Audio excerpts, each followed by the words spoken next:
Welcome to the Genius Factory. Enjoy the video. You start by preparing both files.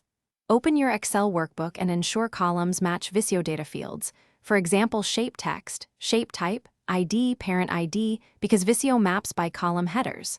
Once done, save as XLSX and close Excel so Visio can read the file. Next, open Visio and choose a fitting stencil or template.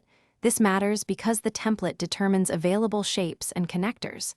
Now you're ready to import data. Stay focused on consistent ID to maintain relationships. You'll import and map data now. Go to the Data tab and choose Link Data to Shapes, then select Microsoft Excel Workbook and the correct table or range.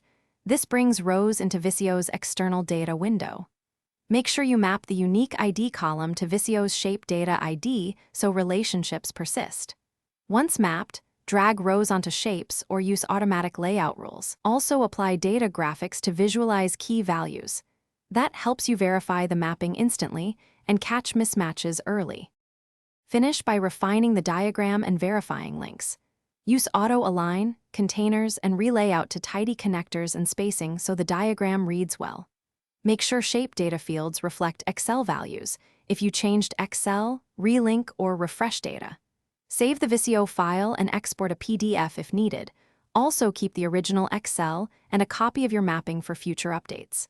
If links fail, check that Excel headers match exactly. Unique ID exist, and Excel was closed when you linked the workbook. Thanks for watching. If you found this helpful, don't forget to like and subscribe.